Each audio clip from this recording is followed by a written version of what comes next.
오늘 점심때는 몇 시에 마치려나 시작부터 걱정하시는 분이 안 계신가 모르겠습니다. 점심 먹도록 마치겠습니다. 내 마음이 아니고요. 또 하나님께서 말씀을 주시면 뭐 언제까지 갈지도 모릅니다. 근데 뭐 자주 있는 일도 아니고 저도 언제까지 할 수 있을지도 모르고 내가 두 번 올 것도 아니고 그러니까 저는 뭐 그냥 주시는 대로 이야기를 합니다. 오늘 출애굽기 이야기를 계속하면 좋은데 그래도 이 사도행전 12장이 굉장히 중요한 그런 부분을 담고 있기 때문에 제가 이 부분을 한번 말씀을 하고자 합니다. 우리 저 영상실에 혹시 인터넷 찾아가지고 첨성대 큰 사진 있으면 하나 찾아가지고 조금 있으면 올려주세요. 고개를 끄덕끄덕 해보세요. 첨성대. 안 들리는 거예요.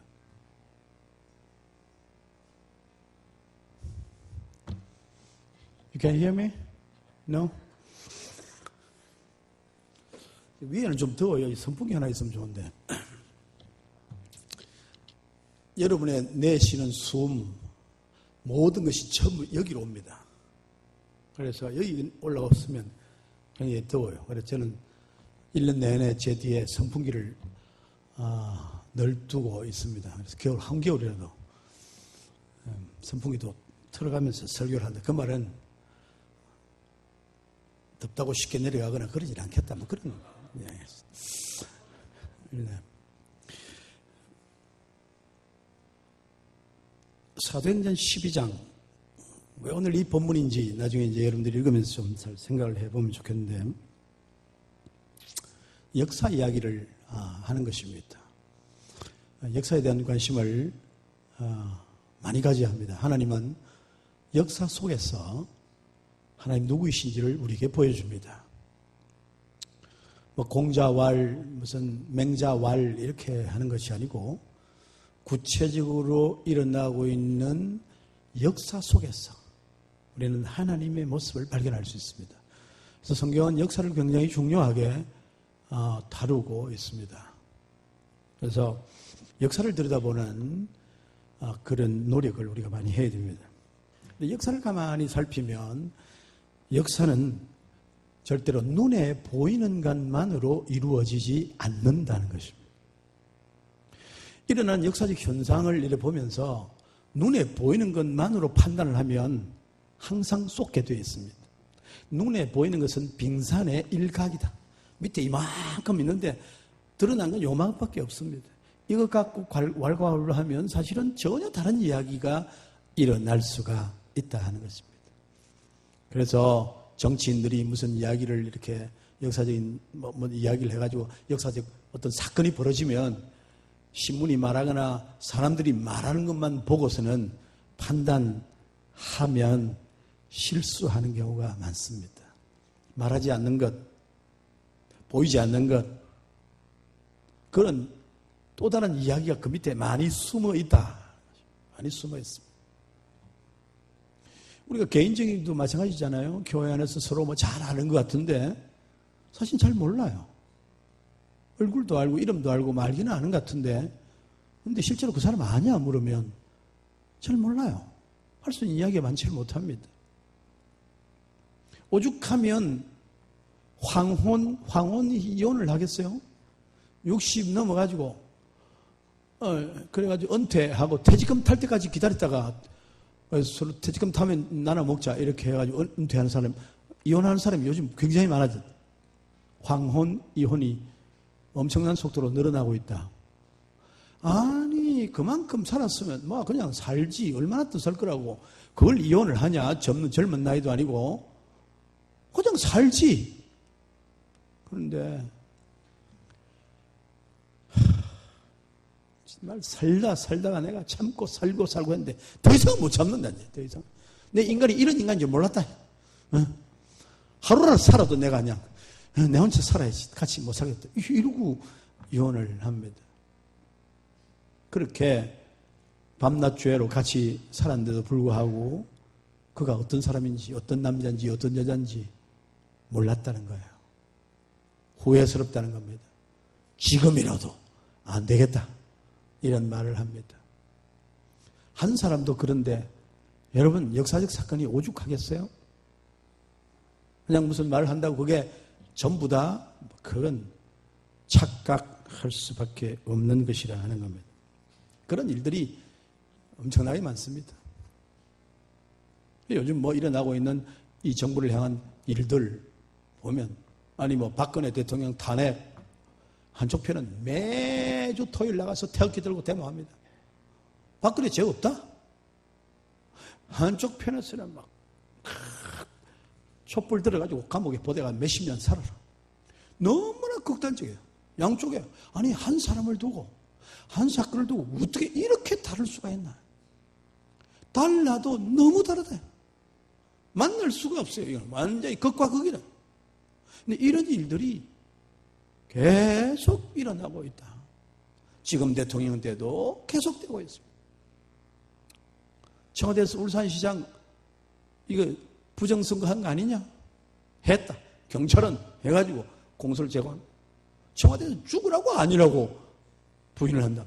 누구 말이 옳은 거냐 이거 도대체. 알 수가 없습니다. 그래서 지루한 싸움을 몇 년씩 앞으로 얼마나 싸움을 할지 몰라 계속 싸움을 하게 된다는 것입니다. 겉으로 보이는 것과 안으로 숨은 것이 너무나 차이가 많아서 쉽게 재판관이 되어도 쉽게 판단을 못합니다.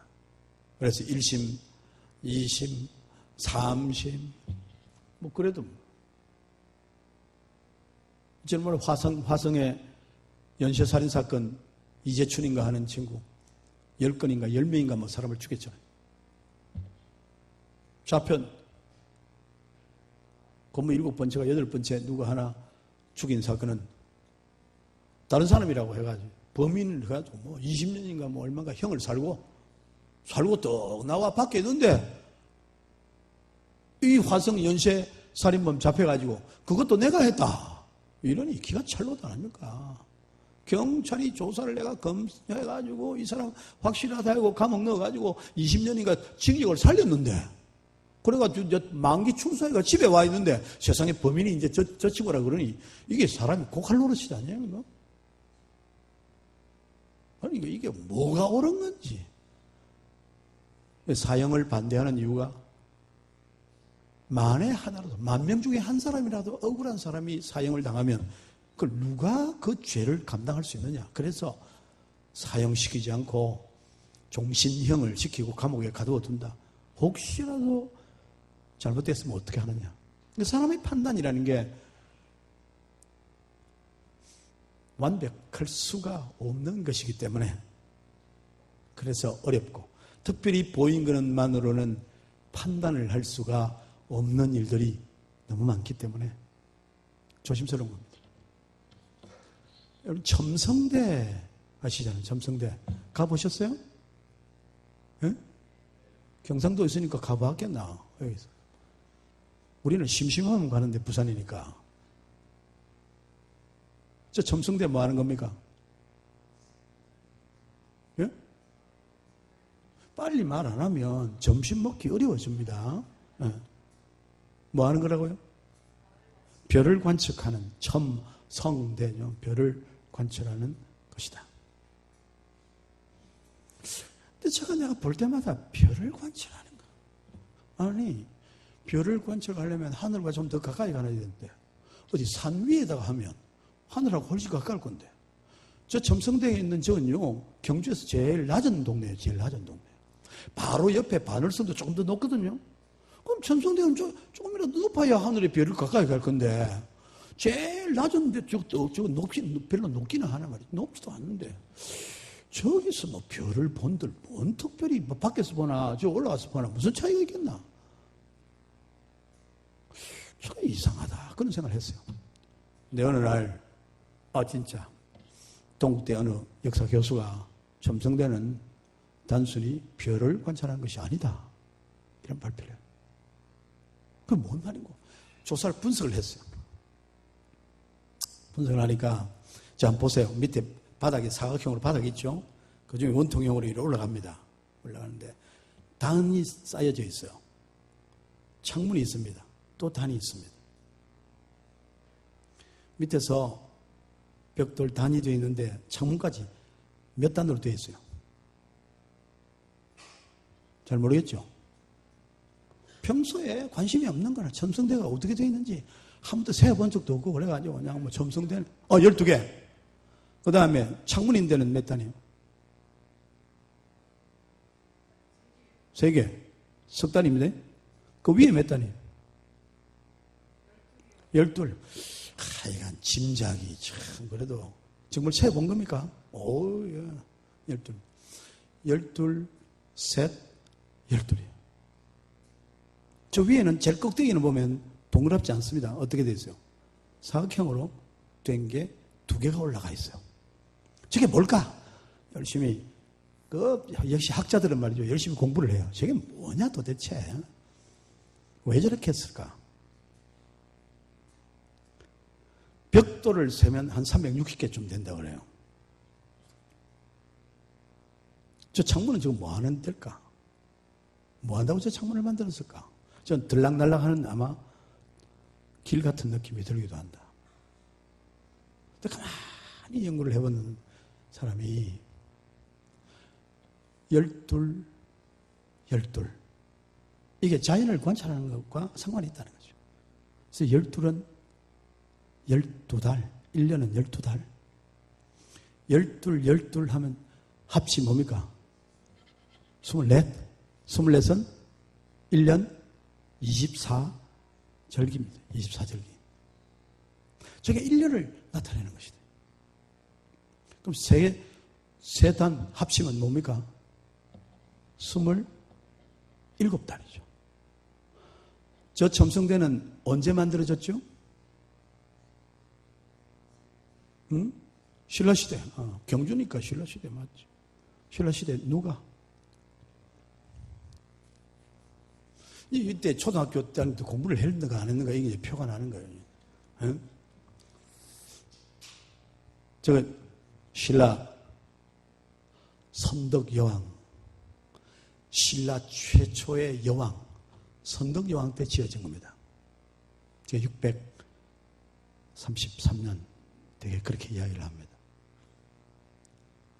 선덕여왕은 신라 몇 대왕이에요? 어림이 짐작이라고 말해요. 짐작.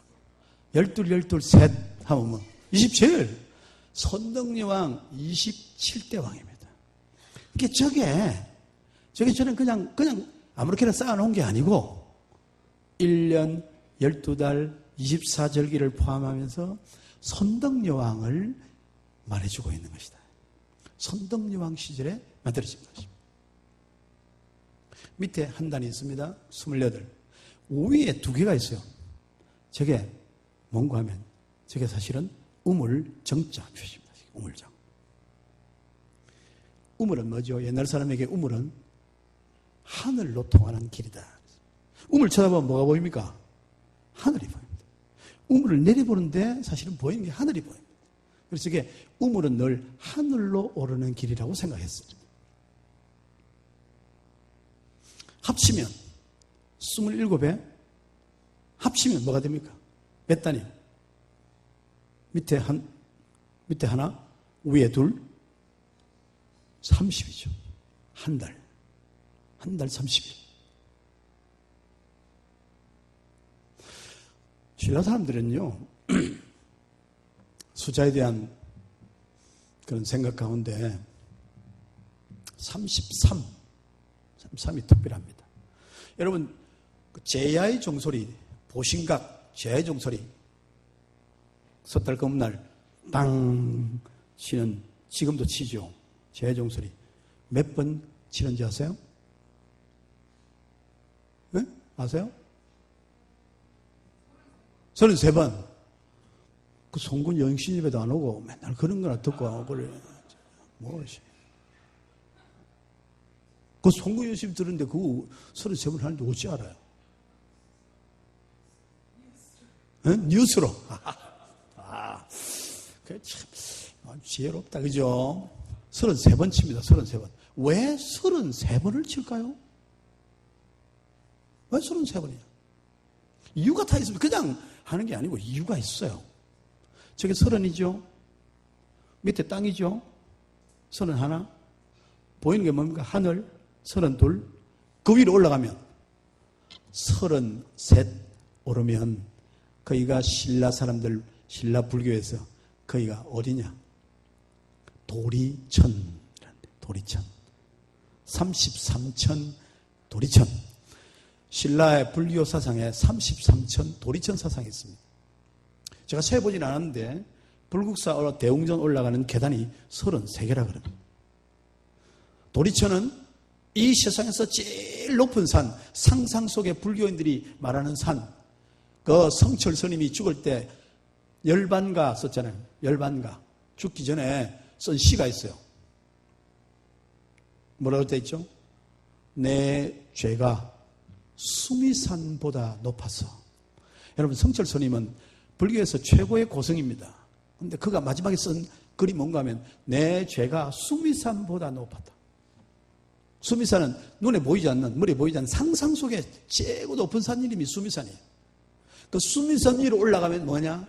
거기가 도리천입니다. 도리천. 극락세계의 도리천이에요. 신라의 사람들은 33천 도리천, 도리천에 올라가기를 원했다는 말이죠. 그래서 33계단을 만들고 도리천이라고 생각을 하고 그렇게 대웅전을 만들고 그렇게 했다는 겁니다. 경주 가시건 대웅전 갈 때 계단 올라가서 한번 세보시기 바랍니다. 나는 못 세봤어야지. 선덕여왕 왜 저것을 만들었을까? 여자가 왕이 되니 어떻게 했습니까? 신하들이 좋아했겠습니까? 여자가 어떻게 왕이 됐다는 거냐? 에? 그 시대에 여자를 왕으로 인정할 수 있겠어요? 그래서 반대가 굉장히 많았습니다. 집행대왕이 굉장히 반대를 많이 받았어요. 그래도 밀어붙여가지고 여왕을 세웠습니다. 반역도 많이 일어나고 위태위태했어요. 632년에 왕이 되어가지고 33년인가 저걸 지었거든요. 그러니까 왜 그랬겠냐? 왕이 되자마자 저걸 지었어. 왜? 자기 힘으로 왕국을 지키기가 너무 어려워. 그래서 어떻게 하지? 하늘의 힘을 빌려와야 되겠다. 하늘의 힘을. 그래서 저 첨성대를 지어서 도리천에 올라서 하늘의 힘을 빌려오겠다. 그런 마음이, 간절한 마음이 저기에 담겨 있다는 거예요. 저게 단순히 첨성대가 아니고 별을 관찰하는 게 아니고 그런 이 선덕여왕의 마음이, 소원이 담겨 있는 그런 것이라. 설명 그렇듯 하죠. 나는 훨씬 저게 낫다. 맞겠다는 거죠. 우리가 언뜻 보면 그냥 돌사가 첨성대니까 수학여행 가 첨성대 보고 막 이래 오고 사진 보면 첨성대를 알고 뭐 그 정도예요. 근데 저게 뜯어보면 그런 게 아니라는 거예요. 그 뒤에는 어마어마한 역사, 상황, 이런 것들이 담겨 있다. 거기에 배반, 음모, 정치하기 어려운 상황들, 이런 것들이 거기에 다 신라의 상황이 담겨 있는 그런 것이다. 그러니까 저거 하나 보고도 저 뒤에 담겨 있는 여러 가지 역사적 상황이 있음을 생각을 해야지. 그냥 아주 단순한 첨성대다 막 그러구나. 이렇게 해서는 안 된다. 그런 이야기를 합니다.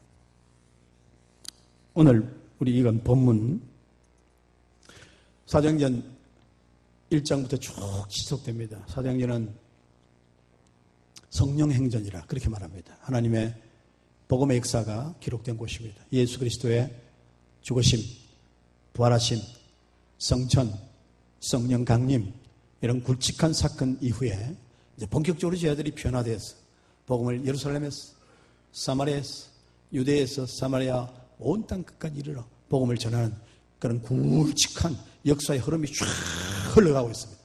표면에 보이는 역사는 하나님의 복음이 쫙 예루살렘으로 시작해서 유대, 사마리아 땅 끝까지, 로마까지, 스페인까지 쫙 펼쳐가는 장면이 로마서 1장에서 우리가 28장까지 읽어갈 수가 있도록 되어 있습니다. 그게 눈에 보이는 역사예요. 계속됩니다. 그렇죠. 한번 보십시오. 1장, 2장 성령이 충만함이 임합니다. 3장, 4장 보면 베드로가 나타나서 다 설교합니다. 설교하지 마. 예수 이름 말하지 마. 하니까 아니 내가 보고 들은 바를 말하지 않을 수 없다. 무슨 소리 하냐? 겁쟁이들 나는 예수 모른다고 쩔쩔 흔들던 이 베드로가 사람이 변해가지고 누구든지 붙어라. 한판 붙어볼까? 이렇게 나선단 말이죠. 완전히 변화됐습니다. 그리고는 능력을 행합니다. 안전뱅이가 일어서는 역사가 일어납니다. 곳곳에서 복음을 전합니다. 사람들이 변합니다. 스테반 평신도 집사가 일어나서 사도행전 7장에서 설교를 시작합니다. 너희가 죽인 그 예수를 하나님이 우리의 주와 그리스도가 되게 해주셨다. 너희들이 죽였다. 역사상으로 하나님이 약속한 대로 오신 그 예수님을 7장은 역사를 쫙 꿰돌면서 스테반이 얼마나 설교를 멋지게 하는지 모릅니다. 하나님의 약속대로 오신 분을 너희가 죽였다. 너희가 죽였어. 어떻게 할 거냐? 하고 막 몰아붙이는 설교를 합니다. 예루살렘이 완전히 뒤집어지는 그런 상황이 발생을 하는 것입니다. 그럴 때 반대도 엄청나게 셌습니다. 저항이 극심하게 일어납니다. 스테반을 잡아서 돌로 쳐서 그냥 다 죽이는 그런 일이 발생합니다. 그 일에 제일 앞장선 사람이 사울이라는 청년이었습니다. 죽일 때 전부 내가 책임진다. 다 서서 그 죄는 다 내가 사람 죽인 죄는 내가 다 책임진다. 이렇게 큰 소리를 땅땅 치면서 예루살렘에서 소탕 작전을 벌리가 교인들을 완전히 다 죽였다. 이런 생각이 드니까 이제 위에 남의 동네까지, 다메섹까지, 남의 나라, 다메섹까지 올라가서 거기 있는 유대인들, 거기 있는 복음받은 사람들 잡아가지고 감옥에 넣겠다고 그렇게 기세 등등하게 해서 올라가다가 꼬꾸라졌습니다. 꼬꾸라지는 거예요. 하나님의 음성을 듣게 됩니다. 예수님이 직접 나타난 음성. 사울아, 네가 왜 나를 괴롭히느냐? 너무너무 놀랐습니다. 자신만만하게 자기가 제일 하나님을 잘 섬긴다고 생각하고 이건 예수 무리들 이거 없애버려야 된다고 생각하는데 아니 하나님의 음성이 돼서 너 왜 나를 핍박하느냐고 물으시니 기가 막히게 놀랐습니다. 누구십니까? 그래서 변화됐습니다. 3일 동안 눈을 감고 있다가 변화됐습니다. 그래서 다메섹에서 3일 동안 아무것도 못 먹고 그러고 있다가 눈을 뜨고서는 뭐합니까? 예수는 그리스도라. 예수는 그리스도라. 제일 먼저 사도 바울이 외친 소리는 예수님이 그리스도이시다. 예수님이 약속대로 오신 메시아다. 예수님이 하나님의 아들이다. 예수님이 우리의 구원자다. 예수님이 이스라엘을 새롭게 하신 바로 그분이다. 너희가 지금 하나님의 약속대로 오신 그분을 죽였다. 와, 이렇게 외치는. 여러분, 제일 최초의 예수님의 최초의 메시지는 회개하라. 천국이 가까웠느니라. 예수님이 뭐 하셨어요? 천국, 예수님이 천국 자체라. 천국을 이제 보고, 나를 보고 천국이 뭔지를 알아라. 이렇게 하셨는데, 사도 바울은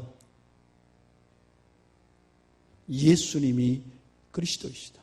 약속대로 오신 메시아다. 그가 우리를 새롭게 하실 거다. 그를 믿어야 산다.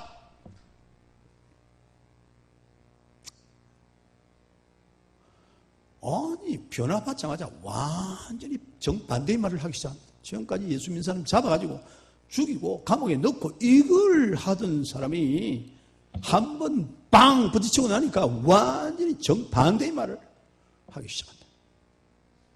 그래서 뒤집히기 시작했습니다.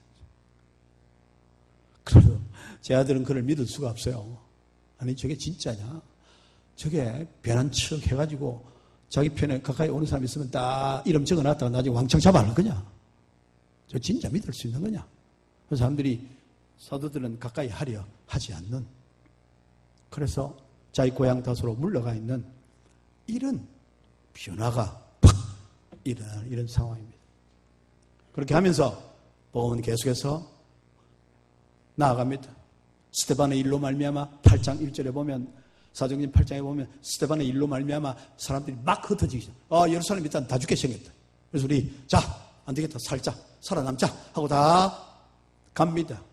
사실은 예루살렘 성에서 복음을 듣고 하루에 3,000명, 하루에 5,000명 변화됐던 것은 뭔가 하니까, 그리고 왜 예루살렘 교회에 아나니아와 삽비라 부부가 자기 재산을 몽땅 팔아가지고 바치다가 죽었다. 바치다가 죽었어. 나는 세상에 제일 억울한 사람이 아나니아와 삽비라 부부라고 생각합니다. 헌금 안 한 사람은 안 죽었어. 자기 재산을 팔지 않는 사람은 죽지도 않았는데 팔고 죽었어요. 이런 세상에 이런 억울할 일이 어딨나. 내가 하나님 앞에 가면 아나니아 삽비라 부부를 변호해주고 싶은 생각이 들어요. 아니 한 푼도 안 하고 숨어있고 말이야 피해등이 있는 인간들이 얼마나 많은데 하나님 아니 그래도 팔아가지고 자기 재산인데 조금 이래 했다고 해서 그게 무슨 남을 훔쳤나 뭐 했나 말이야. 아니 그랬다고 부부를 한날에 다 죽여? 그런 일이 어디 있나면 그거 하나님 맞나요? 내가 한번 붙어보고 싶어. 너무 억울하다 이거. 억울해. 나 억울한 사람 못 봐주고. 억울해. 한 푼도 안 주고 뺀질뺀질 돌아다니는 인간은 안 주고 살았는데 이게 되는 말이에요 이거? 여러분 되겠습니까 이거? 억울하도 안 해요? 하여간 인정머리도 없어가지고 억울하지도 않고요. 성경을 읽으면서 좀 억울해가지고 나는 그래도 아나니아 삽비라 편이다 뭐 이래도 하고 이래 해야 될 건데 뭐 감정도 없이 그냥 아유. 아나니아 삽비라 부부가 좀 더 그게 더 억울할 거야. 아무도 그냥 마음도 안 쓰고. 왜 그렇게 했을까? 흩어진 사람들 벌써 몇 세대가 지난지 몰라요. 주전 586년에 유다가 다 망했습니다. 그리고 포로로 다 잡아갔어요. 그래서 흩어지기 시작한 지가 수백 년이야. 600년, 700년. 이렇게 되었으니까 몇 세대가 갔겠어요. 그 사람들이 그래도 유대인으로서 1년에 한 차례는 유대 예루살렘 올라가서 예배하고 나는 유대인이다. 하나님의 택한 백성이다. 이걸 확인하러 올라왔는데 세상에 올라와 보니 베드로를 비롯해 12명의 제자들이 돌아다니면서 설교를 하는데 본래 하나님의 뜻이 뭐냐? 이게 메시아 이야기를 하니까 사람들이 안 듣던 말이에요. 그가 오셔서 우리를 구원하기 위해서 생명 바쳐서 그래서 이제는 그를 믿으면 누구나 죄사함을 받고 영원한 영생을 얻는다. 와 이렇게 설교를 하니까 늘 흩어져서 자기는 잘한다고 했지만은 이래가지고 내가 구원을 받을 수 있겠나? 늘 의심이 간다고 의심이 가. 지금도 여기 막 오늘 죽어도 구원 받을 수 있어요? 이렇게 물으면 아이고 될까? 어젯밤에 또 싸웠는데 될까? 왜? 응? 별로 자신이 없는 사람이 많은 거야. 특별히 유대인들은 하나님 앞에 의를 행하여야 구원을 받는다고 생각하는데 그 구원이 쏙 안 들어오는 거야. 내 호주머니 속에 안 들어오는 거란 말이야 이게. 맨날 빠져나가는 것 같아. 불안해 있는 그런 때인데 주 예수를 믿어라. 그래야면 너와 네 집이 구원을 얻으리라.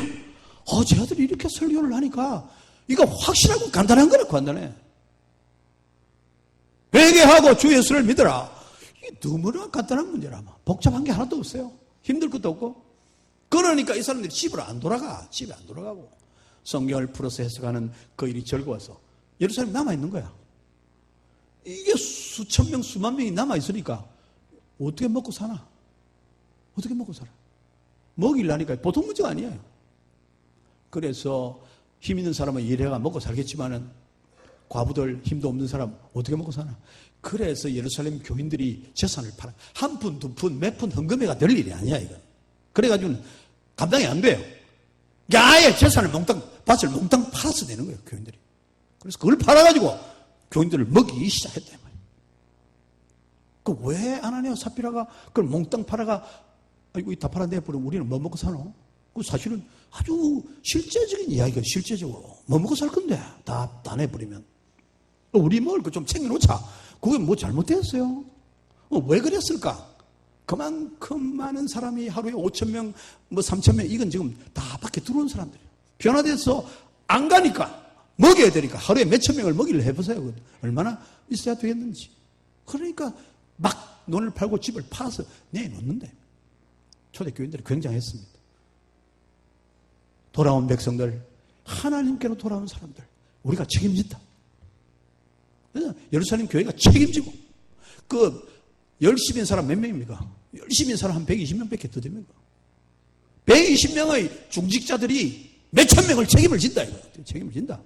그래서 다 팔아내 놓는 거예요. 그러다가 아나니아 삽비라가 이제 걸려 들은 건데, 진짜 억울하죠. 시간 있으면 내가 이야기하겠지만, 이런 상황이 지금 벌어지고 있는, 이제 그렇게 하면서 역사는 진전을 해갑니다. 그래서 설명하고, 집사들을 세우고, 구제를 잘하고, 싸움이 없게 만들고, 그렇게 하면서 가면서 이제 스데반 때문에 흩어진 사람들이 이제 다시 돌아가는 거예요. 다시 여기서 안 되겠다. 가자. 여기만 있을 일이 아니다, 우리가. 고향 가서, 제2의 고향, 제3의 고향 흩어져 가서 아시아 전체 나라로 흩어져 가서 거기서 우리가 복음을 전하는 거다. 그래서 예루살렘을 떠난 사람들이 가면서 유대인을 만나가 전도하기를 시작한 것입니다. 그걸 우리 볼 수 있어요. 11장까지 왔습니다. 어디까지 왔나 알아야 돼. 지금 사도행전 11장, 1장부터 시작해서 12장까지 왔습니다. 11장에 와서 이제 그 사람들이 막 전하기를 시작합니다. 복음을 전하는 거예요. 그러다가 복음을 누가 전해? 유대인들에게 복음을 전해. 유대인들이니까 자기들도. 어쨌든 유대인들이 변화돼서 메시아, 예수님이 메시아라 그러니까 우리가 믿어야 될 거 아니냐 하고 전하다가 그렇게 쭉 전해오는데 마침내 혁명적인 사건이 벌어집니다. 성경 가운데서 제일 혁명적인 부분이 바로 여기에서 사도행전 11장. 왜 내만 쳐다봐요? 11장 빨리 찾아야지. 사도행전 11장 20절. 제가 19절을 읽을 테니까 여러분들이 20절과 21절을 읽어주시기 바랍니다. 11장 사도행전 11, 20. 네, 스데반의 환란 때문에 사람들이 다 흩어지기 시작했어요. 흩어져서 자들이 베니게, 구브로, 안디옥, 이제 이방 땅으로 막 흩어집니다. 아시아로 흩어지는데 흩어지면서 유대인에게만 말씀을 전했습니다. 유대인이 무척 급하다. 그런데 그 중에 구브로와 구레네, 구브로, 사이프러스, 지금의 사이프러스죠, 섬. 구브로와 구레네 몇 사람이 안디옥, 비시디 안디옥에 이르러서 헬라인에게도 복음을 전가하기 시작했다. 여기가 여러분 역사의 전환점이에요. 이 사건이 있어서 오늘 우리도 예수님을 믿게 된 겁니다. 유대인에만 계속 전했으면 우리한테 올 게 없어. 근데 여기 안디옥에 이르렀어. 그래서 성지 순례, 특별히 소아시아 7교회 순례를 하면 비행기 타고 쫙 터키 가가지고 어디로 가느냐? 차를 몰고 안디옥부터 갑니다. 제일 먼저 안디옥. 여기가 시발점이다. 여기 시발점. 여기가 이방 선교의 시발점이야. 그래서 거기 가서 베드로의 이것도 보고 이렇게 해서 출발해 갑니다. 돈 모아가지고 안디옥 한번 가보기 바랍니다. 빚내가지고 한번 가보기 바랍니다. 빚내가지고. 응? 성지순례는 빚내서 가봐야 돼요. 돈 모아가 가겠느냐, 빚내 가보고 돈을 갖겠느냐, 이 고민을 많이 했는데 빚내가지고 먼저 가는 게 맞다. 왜냐하면 모아가 가려면 그때는 나이 들어가지고 다리가 아파서 잘 걷지를 못해. 그러니까 일찍 다리 힘이 있을 때 빚내가지고 갔다 오고 그 다음에 남은 시간 빚 갚는 거예요. 그래. 맞죠? 내 말. 안디옥. 이게 너무나 중요한 곳이다. 여기서부터 비로소 헬라인에게, 다른 말로 하면 이방인에게, 다른 말로 하면 선택받은 유대인이 아닌 다른 사람에게 처음으로 복음을 전하기 시작했다. 그랬더니 수많은 사람이 주께로 돌아오더라. 할렐루야. 혁명이 여기서 진짜 복음 혁명이 일어나기 시작했습니다. 복음은 진짜 만민을 위한 것이구나. 아니, 이방인들이 평생 아무것도 모르는 사람들이 복음을 전했더니 믿고 돌아온다. 어떻게 돌아오겠어요? 아무것도 들은 바도 없고 아는 바도 없는데 예루살렘에서 돌아가신 예수님이 모든 인류의 구원자라고 설교하니까 알아듣고 돌아오더라는 거예요. 이게 기적 같은 이야기예요. 이게 기적 같은 이야기야. 그래서 그때부터 활발하게 복음이 전개됩니다. 예루살렘에 소문이 났어요. 야, 안디옥에도 사람들이, 헬라인들이 예수님께 돌아온다. 이거 보통 사건이 엄청나다. 이거. 누가 가서 전했는데 누가 했는지 모른다. 아무도 몰라. 이름 난 사도 12명 중에 한 사람이 간 게 아니에요. 누가 갔습니까? 그 중에 구브로와 구레네 몇 사람이 누구예요? 이름 모릅니다. 익명의 그리스도인이에요. 이름도 모르는 몇 사람이 용감하게 전했더니 돌아오더라. 소문이 예루살렘으로 확 퍼졌습니다. 그것만 같습니다. 무슨 일이냐? 그래서 22절에 보면 예루살렘 교회가 이 사람들의 소문을 듣고 바나바를 안디옥까지 보냈다. 바나바를 특별히 파송한 것. 사실을 알아보고 보고해 주세요. 바나바 와서 보니까 실제로 그런 일이 일어났다는 것입니다. 그래서 이 3절에 보면 그가 이르러 하나님의 은혜를 보고, 여러분, 하나님의 은혜가 눈에 보이는 겁니다. 하나님의 은혜가 임한 것은 눈에 보인다니까. 내가 여러분을 보면 하나님의 은혜가 임한 사람이니까 눈에 보인다니까. 딱 쳐다보면 알아요. 하나님 은혜와 아무 상관이 없는 얼굴들도 있어요. 에? 하나님의 은혜를 보고 기뻐하더라. 이 사람들이 예수님께로 돌아와서 완전히 인생이 전혀 새로운 그런 모습을 보인다. 소망에 넘치는 모습을 보인다. 죄로부터 완전히 해방된 모습을 보인다. 그래서 기뻐하고 모든 사람으로 굳건한 마음으로 주와 함께 머물러 있으라 권했다. 새로운 역사가 시작됐습니다. 그리고 끝에 11장 마지막에 보면 이래 놀라운 일이 있고 1년간 가르치니까 큰 무리를 가르치게 되었고 바나바가 혼자 못하니까 사람이 너무 많아서 혼자 못해. 그래서 다소 고향에 가 있는 바울을 데리고 올라와서 같이 가르치자. 바울은 예루살렘에는 안 받아줘. 아무도 믿을 수 없다. 저 간첩인지 모른다. 안 받아주니까 여기는 아무도 할 사람이 없다. 오라 우리 같이 합시다. 그래서 바울이 가르치는 재능이 있고 능력이 있는 사람이니까 정말 복음을 풀어 잘 설명해 주니까 제 아들이 안디옥에서 비로소 그리스도인이라 하는 일컬음을 받게 되었더라. 그리스도인으로 불리게 됐어요. 이 사람은 예수 그리스도를 따르는 사람들이다. 이렇게 이름이 확정이 딱 됐다. 이 사람들이 말하는 건 예수는 그리스도다. 그게 핵심이다. 그래서 크리스찬, 그리스도에게 속한 사람 이렇게 부르게 됐다는 것입니다.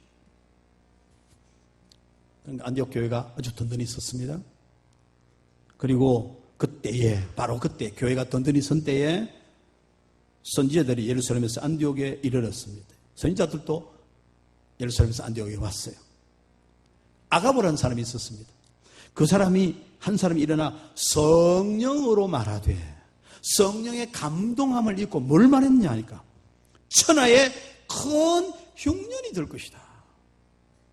여러분 하나님의 선지자가 성령의 감동을 입고 흉년이 든다 하는 말이 그냥 그래 될 것이다.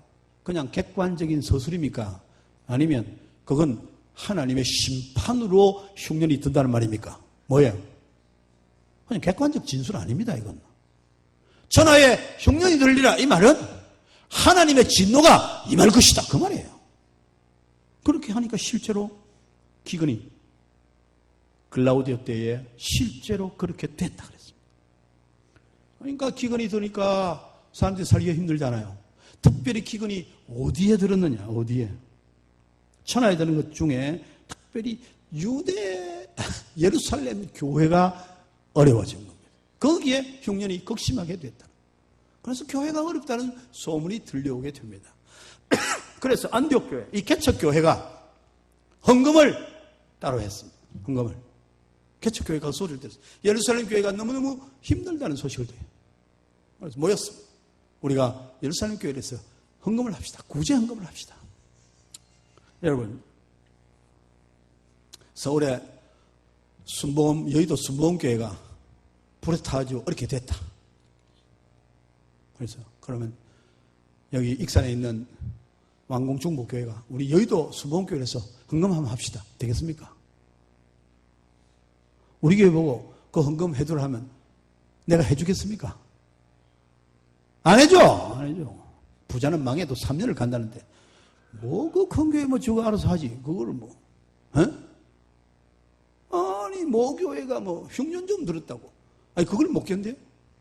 우리 개척교회가 우리 할 일이 얼마나 많은데 그 무슨 헌금을 바울이 혹시라도 제안을 했으면 재직해서 완전히 난리 났다. 택도 없는 소리 하고 있다. 안 됩니다. 노. 이래가 부결. 재직회 부결이라. 근데 여러분, 안디옥 교회는 유대에 있는 형제들이 어렵다는 소식을 듣고 우리가 구제헌금을 하자 결정하는 거예요. 근데 결정만 해놓고 안 할 수도 있거든. 그렇죠? 다시 한번 봐요. 자세히 11장 29절 30절 한번 같이 읽어봅시다. 시작.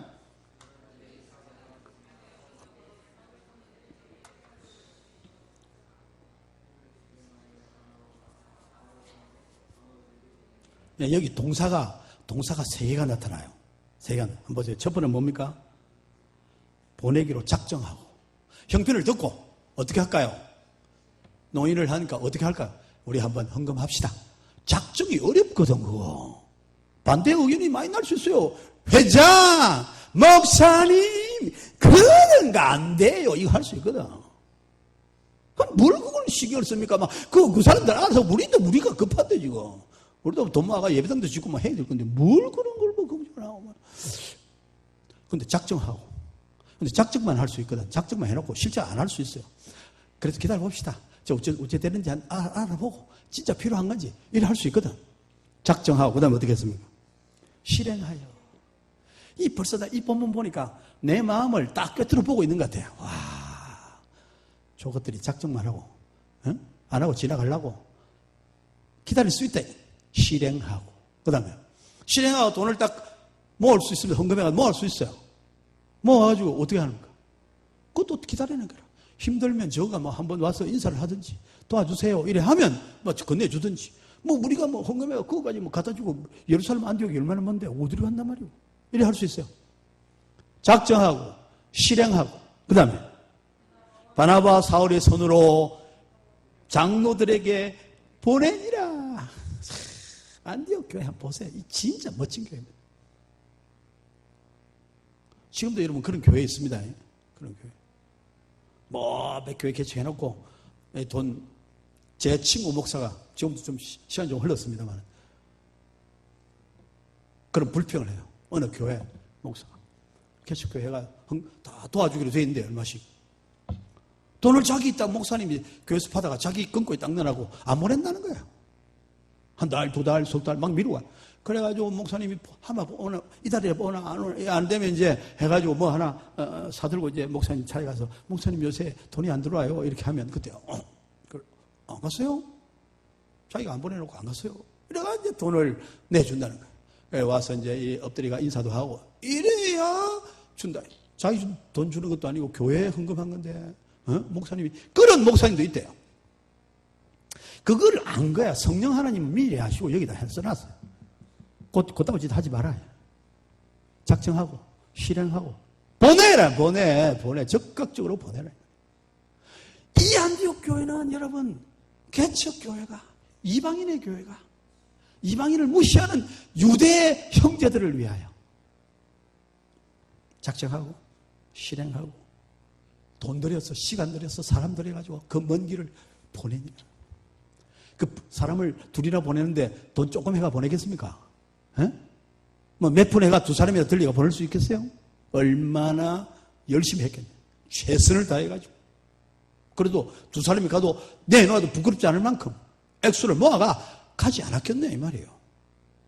그 성경 읽을 때 좀 상상력을 발휘해가지고 생각을 좀 해보고 얼마나 대단한지. 그래서 안디옥 교회 우와 이거 진짜 놀라운 교회다 이래 한번 해봐서 손 들어봐요. 그럼 성경 맨날 읽어봐도 하나도 감탄도 안 하고 감동도 안 하고 그냥 그럼 어디서 은혜를 받아요? 하나님의 말씀을 읽으면서 이 행하신 놀라운 일들 일어나는 놀라운 일들을 보고 우와 이거 정말 놀랍다 감사하다 이 역사가 우리에게 전달되었구나 이런 게 있어야 될 거 아니에요. 이런 게 있어야 성경을 읽으면서 말이에요. 박수를 치고 감사하고 이래야지. 나는 그리 해봤어. 해보다라고 맨날 앉아가지고 그냥 건성건성 읽고 구역 예배 때 몇 장 읽은 거 보고 하라니까 막 얼른 해가지고 그냥 시편 짧은 것만 읽어가지고 몇 장 읽었다 하고 요새는 그것도 안 한대. 기어올라가지고. 뭘 생각을 하면서 엄청난 은혜가 눈으로 임하는 것을 보고 그랬더니 이 교회가 진짜 은혜가 임하여 최선을 다해서 남을 섬기는 그런 모습을 보였다는 것입니다. 여러분, 은혜는 다른 사람을 섬길 때 나타나는 겁니다. 그게 뭐 내한테 잘 되는 게 은혜입니까? 하나님 왜 내게 은혜 주시나? 왜 아브라함을 부르시나? 모든 민족에게 복의 통로가 될 것이다. 다른 사람을 향하여 눅눅해질 때 그때 비로소 내가 은혜를 받은 거예요. 그게 정글한 자기 혼자 꼭 쥐고 있는 그거는 그건 아니에요. 근데 오늘 12장 그때 어떤 때입니까? 어떤 때? 응? 어떤 때? 보낼 때. 다른 말로 하면 어떤 때? 안디옥 교회가 은혜가 넘칠 때. 그러니까 이게 그때 하면 이게 어떤 때인가 상상도 해보고 안디옥 교회가 주의 말씀을 듣고 감사해서 형제 교회가 어려움을 당한다. 최선을 다해서 도와주고 진짜 교회가 더 은혜가 넘치가 이렇게 은혜가 풍성할 그때에 무슨 일이 벌어지느냐는 무슨 일이 벌어졌습니까? 헤롯 왕이 손을 들어 교회 중에서 몇 사람을 헤아려 하였다. 참, 귀신이 귀신 같아요. 귀신이 귀신 같다니까. 요게 은혜가 넘치는 줄 알았어. 요게 예루살렘에 있는 귀신이 안디옥 교회가 은혜가 넘친다는 사실을 알았다니까. 교회의 본부는 예루살렘에 있어. 근데 이게 여기서 박해를 하니까 사람들이 싹 빠이 나니까 이제 다 죽었는가. 아니, 교회 이제 막 힘 다 잃고 막 다 죽고 또 뭐 기근이 들어가지고 막 힘들고 이래. 이 완전 끝장 났다. 이래 하고 있는데 들리는 소문이 저희 가서 꽃을 피고 있는 거예요. 저희 가서 꽃을 피고. 언제는 이제 유대인뿐 아니라 막 이방인들도 막 예수 믿고 덜썩거리고 이래가지고 지금 난리가 났더니 돈이 세상에 저기서 안디옥에서 들어오기 시작한다. 사탄이 어떻게? 사탄이 몸살이 났다. 그때 하나님의 교회가 은혜가 넘칠 때 그때 뭐 한 때입니까? 사탄이 발작을 하는 때다. 여러분, 하나님의 교회가 은혜가 넘치면 사탄도 일어납니다. 왜요? 하나님의 교회가 은혜가 넘치면 이 흘러가 다 덮어버리면 자기 영역이 없어지잖아요. 쪼그라드는 거예요. 자기 영역이 없어지니까 지도 일어나야 돼. 지도 부흥회를 해야 돼. 그래가지고 지도 한번 붙어야 돼. 여러분, 세상은 두 종류 사람밖에 없습니다. 성령에 속한 사람, 악령에 속한 사람. 둘 중에 하나밖에. 둘 중에 하나예요. 중간지대 없습니다. 알고 속한 사람, 모르고 속한 사람. 어쨌든 악령에 속한 사람, 사탄의 지배를 받는 사람, 아니면 성령의 지배를 받는 사람, 둘 중에 하나밖에 없어요. 성령의 은혜를 입고 복음이 확장이 되고 교회가 은혜가 넘치게 되니까 사탄이 지도 들고 일어난다. 이러다가 영역 다 뺏겼다. 어디를 치느냐? 막 뻗쳐나갑니다. 여러분, 이게 성경 읽을 때 집에 가서 다시 한번 생각해보고 사도행전 11장 딱 읽고요. 11장. 그러면 11장에 안디옥 교회가 구제헌금 해가지고 탁 보낸다. 보내는 교회, 안디옥 교회가 탁 나타난다. 지금 복음이 전진을 해가는 거예요. 13장 탁 가고 13장 1절. 안디옥 교회에 선지자들과 교사들이 있으니 12장 없어도 아무 문제가 없어요. 12장 없어. 11장에서 13장 바로 가도 아무 문제가 없어. 지금 계속해서 복음 가는 길이야. 안디옥 교회 세워지고 은혜 넘치고 그 중에서 이제 교사들 중에서 바울을 따로 세워 선교사로 파송하는 이제 본격적으로 전도하는 그런 교회로 나아가는 거예요. 이게 지금 표면에 보이는 역사가 복음이 쫙 흩어져가지고 박해받는 줄 알았더니 흩어져서 복음 전하고 그리고 안디옥 교회 이래서 교회가 세워지고 그 교회가 은혜가 넘쳐가서 이제 예루살렘 교회가 파송하는 게 아니라 안디옥 이방인 교회가 선교사를 파송하는 가장 영역 있는 능력 있는 바울과 바나바 두 사람을 파송하는 그런 멋진 교회의 상이 보이고 거기서 선교 여행을 쫙 한다. 12장이 없어도 한 문제 없어요. 제가 왜 첨성대 이야기를 했겠습니까? 이런 놀라운 복음의 역사가 쫙 전진하고 있는데 이 베이스 캠프 예루살렘에는 무슨 일이 벌어지고 있는가? 요새는 카메라가 있어서 잘 알 수 있어요. 텔레비 카메라 쫙 가다가 휙 돌려가지고 갑자기 딴 곳을 비추는 안디옥까지 카메라가 따라가다가 갑자기 예루살렘을 비추기 시작합니다. 그때 이렇게 잘 나가는 때에 휙 돌아서 예루살렘을 보니 문제가 발생하고 있다는 것입니다. 헤롯이 손을 들어 교회 중 몇 사람을 해하려 하더라. 왜? 이유도 없어. 아무 이유도 없어요. 그냥 해하려 하는 거예요. 그냥. 그때에 교회가 잘 나가고 있는 때에 해하려 하더라. 아무 이유 없어. 그러니까 뭐예요 이거는? 그냥 사탄이 질투가 난 겁니다. 사탄이 질투가 나서 교회에 질투가 나서 그냥 없애려 하는 거예요. 그때 헤롯을 동원해서 교회를 핍박을 시작. 이유를 알 수가 없습니다. 그러나 우리가 추론을 해보면 여러분 이 헤롯은 정치인이잖아요. 정치인. 왜 갑자기 죽이려 했을까? 왜 해하려 했을까? 그럼 정치인은 뭘 먹고 살죠? 정치인은 인기. 정치인 인기. 옛날에 우리 대학 다닐 때 정치인은 뭐 먹고 사나 이러 물으면 뭐 먹고 산다 그럽니까? 뇌물 먹고 산다 그랬어요. 우리는 뇌물 먹고 산다. 그때는 막 국회의원들 노다지 뇌물 먹었거든. 그래서 우리 그때 한창 이야기했던 거예요. 한강에 국회의원하고 일반인하고 가다가 한강 다리에 떨어져 둘이 빠졌다. 누구부터 먼저 건져야 되냐? 이런 거 해서 누구부터 먼저 건져야 됩니까? 누구부터? 여러분 누구부터 먼저 건져겠어요? 이래서 이제 설교 시간이 자꾸 길어지는 거예요. 날 보고 이제 뭐 길었다 이래 하면 안 됩니다. 벌써 두 번째 걸렸으니까. 누구부터?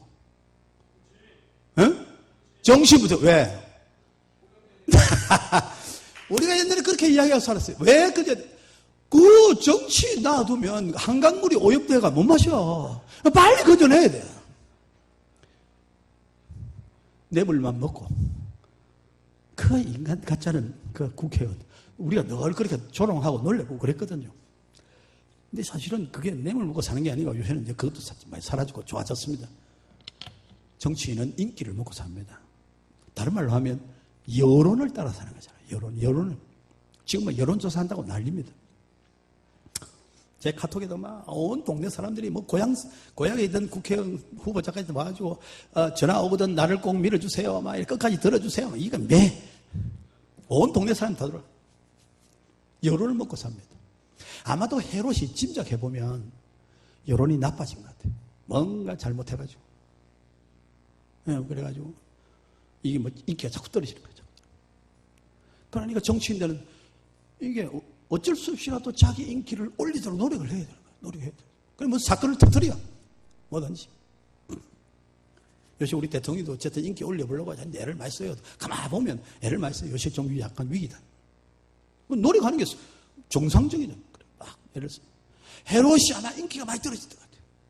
인기를 어떻게 하면 회복할 수 있겠느냐? 참모들을 불러가지고 어떻게 하면 왜 자꾸 이게 여론이 나빠지냐? 이거 뭐 좀 대책을 내놔봐라. 이렇게 하니까 아마 틀림없이 참모 중에 누가 교회를 박살내면 됩니다. 유대인들은 자오잔 교회 적을 막 한 방 치면 막 좋아할 것입니다. 이런 보고가 들어오는 게 틀림없어. 그래서 손을 대려고 마음먹었는데 그때가 바로 안디옥 교회가 저렇게 부흥할 때라. 이 시간이 딱 맞아 들어가는 겁니다. 그래서 그러면 누구를 어째야 되겠냐? 제자가 12명이 있는데 사실은 대장은 베드로입니다. 사실은 베드로를 딱 잡아가 팍 없애버리면 제일 좋은데 베드로는 대장이 돼가지고 그거 잡다가 나중에 잘못하면 예루살렘의 모든 인간들이 다 일어나가지고 막 벌떡같이 이렇게 달려들면 정권이 위험할 수 있어요.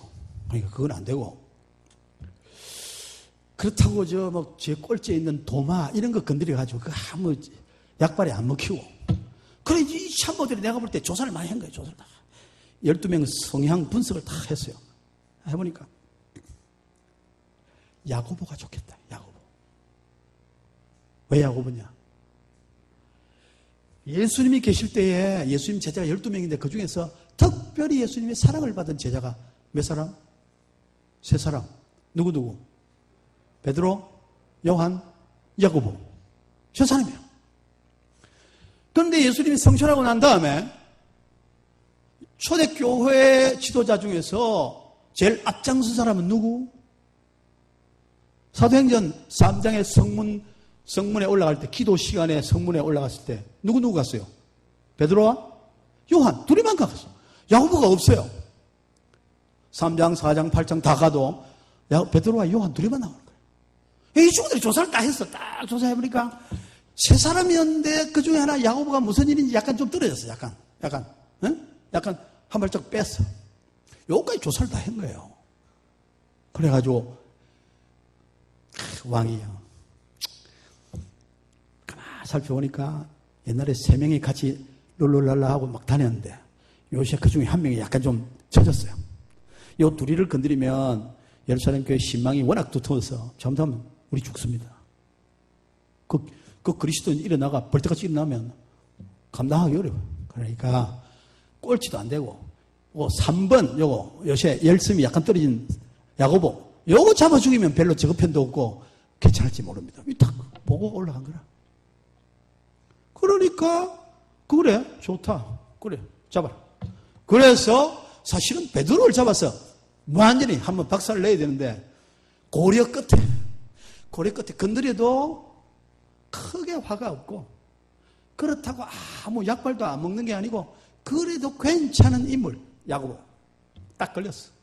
야고보가 특별히 잘못한 것도 없고 특별히 일한 것도 없고 특별한 게 없어. 아무 흔적이 없어요. 그런데 어쨌든 조사 결과 약간 한 걸음 물러선 야고보를 잡았어. 그냥 칼로 베버렸대. 그냥 죽였어요. 재판했다는 소리도 없고 무슨 때문에 그런 말도 없고 그냥 죽였어. 한마디로 말하면 애매하게 죽어갔다는 것입니다. 그 야고보의 죽음이 여기 사도행전 12장 2절에 기록이 되어져 있습니다. 요한의 형제 야고보를 칼로 죽였다. 그때 안디옥 교회가 그렇게 은혜 충만할 때 사도들 선교사로 파송하기 직전에 열심히 넘쳐올 그때 본부에 있는 요한의 형제 야고보를 칼로 죽여버렸다. 여러분 하나님의 교회는 부흥하고 은혜가 넘칠 때 반드시 사탄도 열심히 작동을 한다 하는 것을 잊으면 안 돼요. 내 마음속에 주님을 사랑하고 주를 위해 헌신하고 열심히 살고 아름답게 살아보려 하면 반드시 옆에서 사탄이 쑤시기 시작한다. 내가 이제 이번 월요일부터는 새벽에 나간다 탁 하고 나면 그날 밤에 그냥 전쟁이 벌어져가지고 안 되겠다. 다음 주부터 해야 되겠다. 못하게 하는 일이 반드시 생깁니다.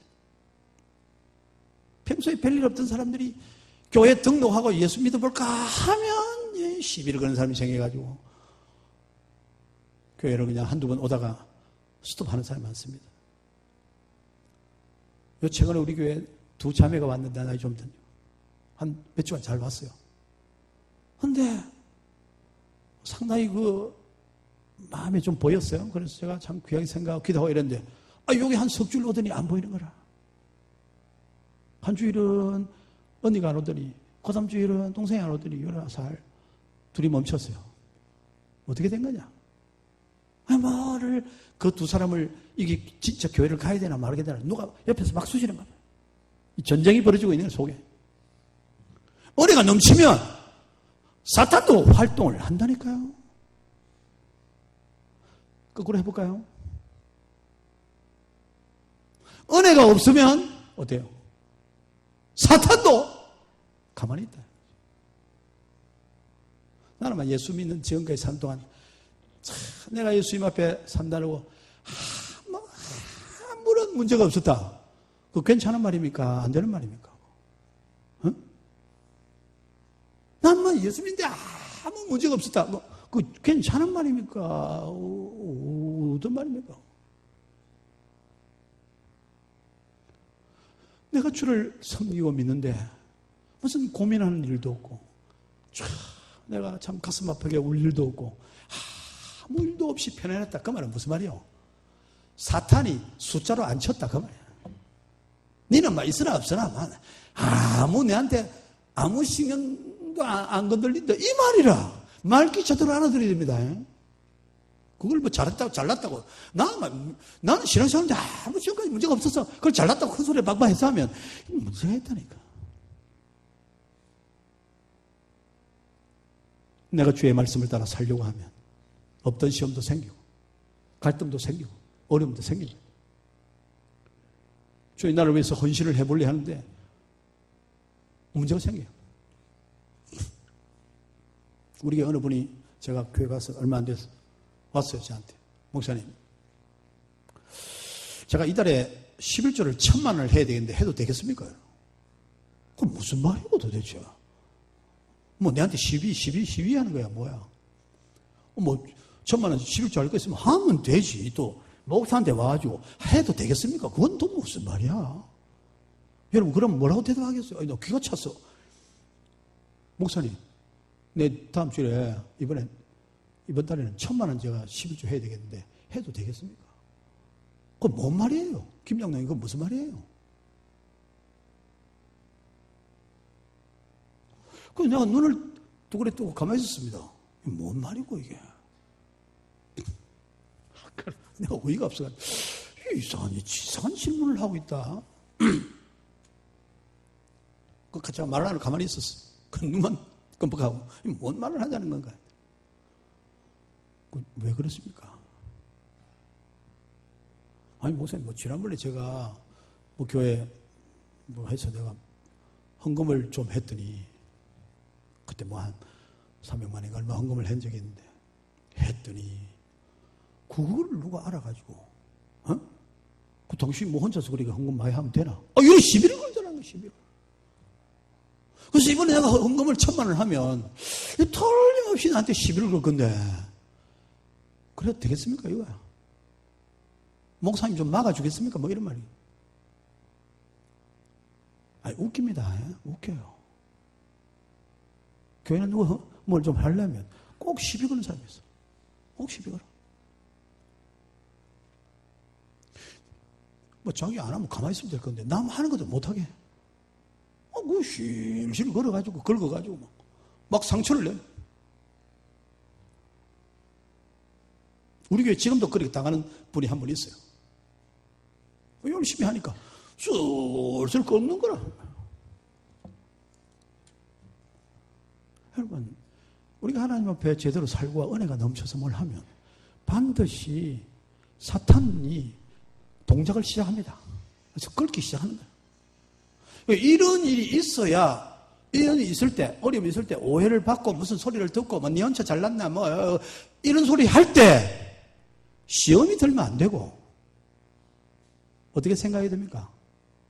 이제 내가 뭐 좀 제대로 사는구나. 이제 내가 좀 뭐 좀 되는가 보나. 이제 드디어 슬슬 사탄이 작동을 하는 거 보니 내가 죽지 않았구나. 이래 생각하고 감사를 해야 돼요. 죽은 신자는 사탄이 쳐다보지도 않아요. 그럼 건드려가 무슨 소용이 있어요? 가만히 놔둬 죽을 건데 그거 바로 건드립니까? 내가 믿음으로 하나님 앞에 살려 할 때, 그때 시험이 닥쳐. 아무도 말하는데 내 혼자 마음에 시험이 닥치기도 하고 닥친다. 시험이 닥칠 때 그때가 바로 내가 하나님 앞에 은혜를 받기 시작하는 때다. 믿습니까? 그거 알아야 돼. 뭘 알아야 돼. 감각이 있어야 돼. 감각이. 난 평생에 아무 어려움이 없었다. 요거 지금 문제가 크다 이 말이야. 그래 삶은 안 된다는 거야. 신앙생활을 하면서 고민도 한번 안 해보고 뭔가 그냥 가슴 아파 해보지도 않고 그 그래, 산 걸 뭐 자랑처럼 말하면 안 된다. 그걸 뭐 자랑처럼 말하면 안 된다. 야고보는 남긴 게 아무것도 없어, 실제로. 역사에 아무 기록이 없어요. 아무것도 뭘 했다는 말이 없는데 그냥 죽었습니다. 이게 그냥 매좀 맞고 감옥에 좀 갇히고 한 게 아니고 그냥 죽었다니까. 칼로 목을 베버렸습니다. 여러분, 하나님의 나라를 위해서 일하면 때때로 야고보처럼 애매하게 이유도 없이 죽는 사람이 필요하다. 여러분, 교회는 그냥 서지 않습니다. 교회가 그냥 서서 이렇게 잘하고 부흥하고 하는 게 아니에요. 거기에는 반드시 야고보와 같은 애매한, 억울한, 이유 없는 어려움을 당하는 눈물이 거기에 있어요. 가능한 것인 줄로 믿습니다. 살면서 이걸 늘 생각을 해야 돼요. 그건 뭐 억울한 일이다, 뭐 힘든 일이다. 저도 뭐 목사 돼도 억울한 일이 많아요. 우리 최 목사 잘 알고 있습니다. 나는 고려파에서 제명도 당해본 사람이에요. 제명. 고려파, 내가 고신파의 교단의 신학교인 고려신학대학원 교수인데 나를 교단에서 너는 우리 교단 목사 아니다고 잘랐습니다. 근데 쫓겨났어요. 그게 무슨 말인지 몰라가지고 놀라지도 않죠. 목사 죽여버렸다 그 말이에요. 목사를 죽여버렸다. 사형선고를 내리고. 부산에 가면 보험병원이 있어요. 보험병원 큽니다. 그 보험병원에 돈이 많아요. 한 달에 수익 올라오는 돈이 한 200억 됩니다. 돈이 많으니까 구대기도 많이 끌어. 취직시키고 뭐하고 막 이자놀이 하고 막. 그 젊은 40대 목사인 제가 나서서 한판 붙었잖아요. 한판 붙었죠. 우리 아버지 나이 비슷한 목사님 전부 적군이 되어가 한판 했잖아요. 나는 그런 교단 못 봤습니다. 정리하세요. 그래서 싸움을 하다가 피 터지고 막 깨지고 하다가 나중에는 목이 잘려가지고 쫓겨났습니다. 내가 이 비밀을 몰랐으면 죽었을지 몰라요. 죽었을지 몰라요. 네. 하나님 앞에 살려고 애를 쓰면 반드시 사탄도 작동을 한다. 사탄이 지금은 헤롯의 모습으로 나타났지만 지금은 교회 목사, 장로, 권사 이름으로 나타날 수 있다 이 말이죠. 사탄 노릇할 수 있어. 사탄 대행할 수 있습니다. 얼마든지. 어찌 살아야 되겠습니까? 거꾸로 말하면 누군가 내한테 시비 걸 만큼 열심히 살아야 돼요. 어? 누군가 나에 대해서 질투가 날 만큼 열심히 주님을 사랑하고 살아야 할 줄로 믿습니다. 그래 살아야 돼. 그래 살아야. 아무도 내한테 입도 안 대고. 그건 나 죽은 거야. 죽은 시체하고 비슷한 거라. 그래 살아 되겠어요? 좀 야무지게, 좀 대대로, 전폭으로 주님을 따르고 헌신하고 죽기까지 복종하고 그런 삶이 있어야 그게 하나님의 나라와 교회를 위하여 일하는 사람이 되는 것 아니냐는 것입니다. 그러니까 누가 옆에서 눈을 막 부라리고 막 힐끗힐끗하고 막 이런다고 걱정하면 안 돼요. 그건 기분이 좋을 때라. 그렇게 해주는 게 기분이 좋은 거야. 그래도 내가 이제 조금 존재 가치가 있네. 이래. 하나님 나를 알아주시는 모양이다. 이래 생각을 하면 그게 기분이 좋은 일이야. 그게 기분이 좋은 일이야. 살판나는 일이라고 그게. 나는 그래서 살판나게 살았어. 그러니까 더 미운 게라 사람들이 저게 말이야 목을 자르면 저기 죽은 것처럼 펄떡펄떡 하고 이래야 될 건데 목을 잘라냈는데 룰루라라 할렐루야 이러고 돌아다니니까 저 인간 저거는 우죄되는 인간이고 저거. 목은 잘려가지고 온 교회를 돌아다니면서 설교하고 돌아다니고 이러니까 막 기분이 나빠가지고 이 어른들이 죽으려고 그래요. 환장을 한다면 죽으려. 자기는 이걸 모르는 거라. 이 사도행전 11장 12장을 모르니까 아이고 뭘 알아야지. 여러분 하나님의 나라는 하나님 나라는 인간의 생각하는 것과는 전혀 다른 방법으로 진행되는 줄로 믿습니다. 하나님의 백성이 누리는 기쁨은 일반 세상이 누리는 기쁨과 종류가 다르다. 다른 종류예요. 전혀 다른 이야기를 하는 것입니다. 우리는 하늘의 은혜를 알아들어야 되는 것이다. 야고보를 죽이고 나니까 헤롯의 인기가 막 하늘로 치솟는 거예요. 팍 20% 30% 하다가 막 80% 막 인기 여론조사하니까 80% 90% 올라가는 거예요. 헤롯이 얼마나 기분이 좋을지. 여러분 인기가 올라가면 어떻게 되죠? 인기 올라가면 인기 올라가면 간이 걸어서 배 밖으로 나와. 인기 올라가면 기분이 좋으면 흥분을 많이 하면 간이 걸어서 뚜벅뚜벅 밖으로 나와. 정신이 없어.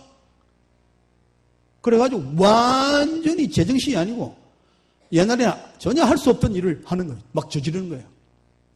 그 사람들 간이 배 밖에 나왔다. 미친 짓을 한다. 어이구 사람들이 박수를 치고 좋아하니까 드디어 자, 야야야 이리 와봐라. 참모들 불러가지고 봐 너희들 말이 맞았다. 누가 이 아이디어 냈나? 잘해도 내가 상을 주겠다. 처음에 뭐라 그랬지? 누구 잡으면 된다 그랬지? 누구? 베드로! 잡자! 뭘 겁을 내냐 말이야. 봐라. 지금 헤롯 죽었더니 막 온 사람들이 박수를 치고 하는데 베드로를 잡으면 그때는 끝장났다. 이제 끝장났다. 그래 잡아들여. 보세요. 12장 3절 같이 읽어봅니다. 시작.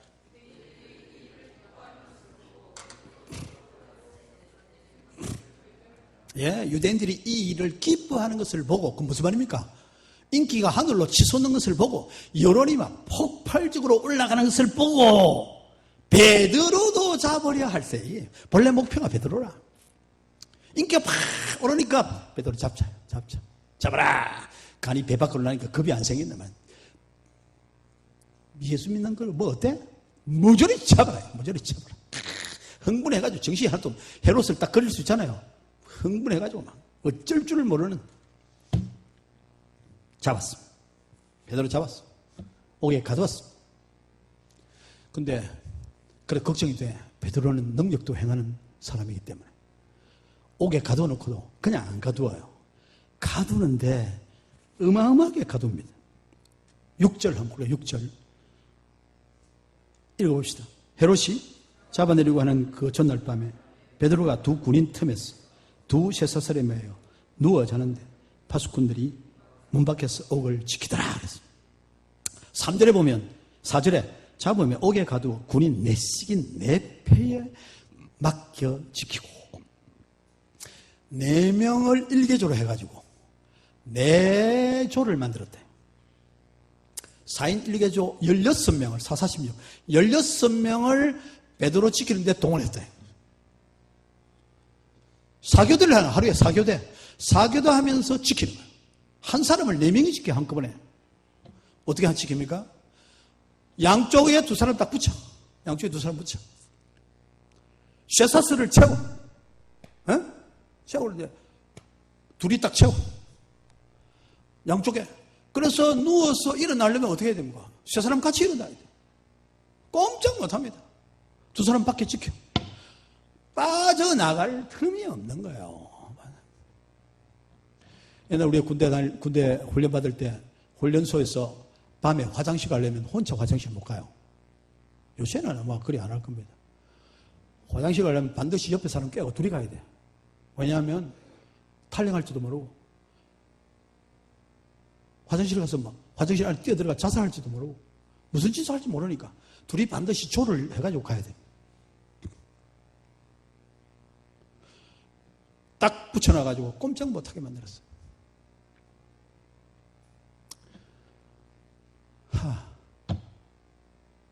못 나옵니다. 못 나와요. 절대 나올 수 없습니다. 빠져나올 길이 없어. 그것도 사교대로. 6시간 근무밖에 안 하는데. 어떻게 되는 거예요? 베드로가 잡혀서 죽는다. 어떻게 되는 겁니까? 예루살렘 교회는 초토화되는 겁니다. 끝장나는 겁니다. 베드로 죽이고 나면 그 다음에 나머지 잡은 것은 피레미 새끼들밖에 없어요. 간단하게 끝낼 수 있습니다. 교회가 어떻게 해야 됩니까? 5절 뭐라고 했습니까? 이에 베드로는 옥에 갇혔고 교회는 그를 위하여 간절히 하나님께 기도하더라. 간절히 할 수밖에 없죠. 베드로 잡히면 끝장입니다. 이미 야고보 죽었죠. 저렇게 헤롯이 흥분해가 있죠. 만약 베드로까지 가면 교회는 끝장나는 겁니다. 그러니까 간절히 하나님 앞에 밤새 말 안 해도 철회하는 거죠. 기도하는 것입니다. 이런 상황. 근데 그 밤에 어떻게 됐습니까? 그 밤에 천사가 감옥을 방문합니다. 감옥에 신방을 왔어요. 일어나라. 둘이 매여 있지만은 툭 쇠사를 꺼내서 일어납니다. 따라 나오라. 나왔습니다. 성문이 겹겹으로 되어 있는 거예요. 감옥이 제일 바깥에 있는 거 아니겠어요? 성 바깥에 있는 거예요. 성문 열고 들어갑니다. 또 열고 들어갑니다. 한복판에 섰어야 비로소 베드로가 자신이 감옥에서 놓인 것을 확인하게 됐습니다. 있을 수 없는 일이 벌어진 겁니다. 그렇게 단단히 지키는데 나오게 됐습니다. 그제야 자기가 풀린 줄을 알고 기도하는 곳으로 갔습니다. 문을 두드립니다. 당당. 계집아이가 집을 지키는 롯데는 계집아이가 뛰어나옵니다. 누구세요? 베드로야. 어떻게 해야 됩니까? 이것도 대답이 안 되는 거예요. 어떻게 해야 돼요? 문을 열어야지. 어떻게 하기는 뭘 어떻게 해? 문을 열어야지. 그걸 질문이라고 해요. 빨리 열어야지. 그런데 이 여자아이가 나와서 베드로야 하는데 어떻게 합니까? 문을 미처 열지 않고 휙 돌아가 집안으로 들어가 버렸대요. 왜요? 너무 놀래가지고 너무 기뻐가지고 왜냐면 밤새 기도했거든. 죽으라고 기도했거든. 얼마나 기도했는지 모르거든. 이건 지금 끝장난, 교회가 끝장나는 일이니까 막 울고불고 하나님 앞에 기도했는데 야! 베드로 선생님 나왔어요. 문 열어주려면 이게 사람이 마음이 급하면 잘 열리지도 않아. 힘들 거. 그러니까 놔두고 나온 거는 확실하니까 놔두고 들어가서 먼저 알려야 되겠다. 초월같이 휙 들어갔습니다. 들어가서 베드로 선생님 나왔어요. 그 함을 안 질렀겠어요. 그럼 기도하던 권사님들, 기도하던 기도의 사람들, 초대교회 성도들, 베드로 선생님 나왔습니다 하면 어떻게 반응해야 됩니까? 왕국 중국교회는 어떻게 반응해야 되겠어요? 신발 신고? 신발 안 신고? 벗은 발로 그냥 뛴다. 뛰어야지. 그냥 일어서서 뛰어나가야 됩니다. 나가다가 한꺼번에 나가다가 받치 가지고 머리 깨지는 사람도 있고 엎어지는 사람도 있고 막 이래야 되는 게 정상 아니에요? 할렐루야! 우리가 기도했더니 하나님이 우리 기도를 들어주셨습니다. 할렐루야! 하고 뛰어나가야 될 거 아니에요? 어떻게 했습니까? 초대교회, 예루살렘 교회. 우리가 돌아가기를 원하는 그 아름다운 교회, 유무상통하는 모든 것을 나눠주고 날마다 모여서 기도하고 찬송하고 하나님 앞에 살던 이 예루살렘 교회 밤새 간절히 기도한 교회가 기도가 응답되었다니까 뭐래 그랬어요? 뛰어나왔어요? 뛰어나왔어요? 아니, 믿음이 없어도 성질 급한 사람이라도 하나 있어야 될 거 아니야. 그 갈릴 사람들이 많거든. 갈릴 사람들이 줄거든. 갈릴 사람들이 뭐라 했습니까? 갈릴 사람들은 그 경상도 성격이 같아. 불끈불끈해가 막 확 칼배가 확 날리 뿌리고 막 이래. 그러면 믿음은 없어도 지 성질 따라서 막 확 누가 하나 뛰어나와야 될 거 아닙니까? 몇 명 나왔습니까? 한 명도 안 나와. 꼼짝도 안 해. 뭐라고 그럽니까? 뭐라고 그랬습니까? 미쳤다. 미쳤다. 예루살렘 교회에 믿음이 있습니까? 믿음이 있습니까? 예루살렘 교회로 돌아가면 되겠습니까? 안 되겠습니까? 여러분이 예루살렘 교회보다 낫습니까? 잘 나가고 있다 지금. 아니, 밤새 기도했어. 간절히 기도했어. 실제로 베드로 선생님 죽으면 큰일입니다. 실제로 큰일이야. 운명이 달렸어. 근데 나갔던 계집아이가 베드로 스님 저기 왔습니다 라고 말하는데 눈만 동글동글 해가 미쳤다. 김건사 저 봐라. 우리가 막 울고불고 막 기도했더니 아이가 막 돌아버렸다. 애까지 버렸다. 그러고 앉았단 말이야. 아무도 꼼짝도 안 하고. 그러니까 이러려 아니 저 앞밖에 서 있는데 아니 밖에 와 있다니까요. 뭔 소리 합니까 지금. 내가 뭐 안 한 걸 왔다 합니까? 그러니까 뭐라 그럽니까? 응? 그러면 그의 천사라. 이 초대교회 시대까지 사람들이 무슨 생각을 했냐면 한 사람 한 사람을 지키는 수호 천사가 있다고 생각했어요. 여러분 로마 천주교 그림 보면 뒤에 뭐 천사 붙어 있어요. 그 신앙을 갖고 있는 거예요. 초대교회. 아직 정확하지 않아가지고 수호 천사가 있는 거예요. 사람마다 다 뒤에 사람을 지키는 천사가 있다고 생각했어요. 저 아이가 절에 사는 거 보니까 잡혀가 감옥에 그 어딘데 헤롯 감옥에 갇혔는데 어디에 지금 나왔다고 지금 저 봐라 애가 미쳤다 지금. 에? 아니면 환상을 보는 거예요 지금. 어? 베드로 천사를 보고 베드로라고 좀 착각을 하고 있다. 이루고 앉았습니다. 무슨 말이에요? 절대로 나올 수 없다. 그건 불가능한 이야기야. 네 지금 정신 나간 소리를 하고 있는 거야. 미쳤다. 애 하나 버렸다. 교회의 모습입니다. 이건 그때 상황이 전혀 베드로가 나올 수 없는 상황이라는 거예요. 절대로 나올 수 없는 상황. 인간의 생각은 전혀 불가능한 상황. 그런데 나왔습니다. 아무도 안 믿는데 나왔습니다. 예루살렘 성도들이 얼마나 놀랐었고 얼마나 창피했을까 한번 생각해 보세요. 얼마나 창피했을까. 가만히 앉아 꼼짝도 안 하고 그 앉아가지고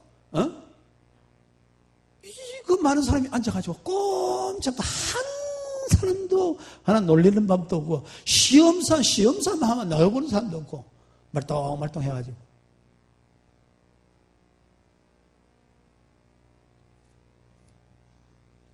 근데 하나님은 베드로를 살려내셨습니다. 살려냈어요.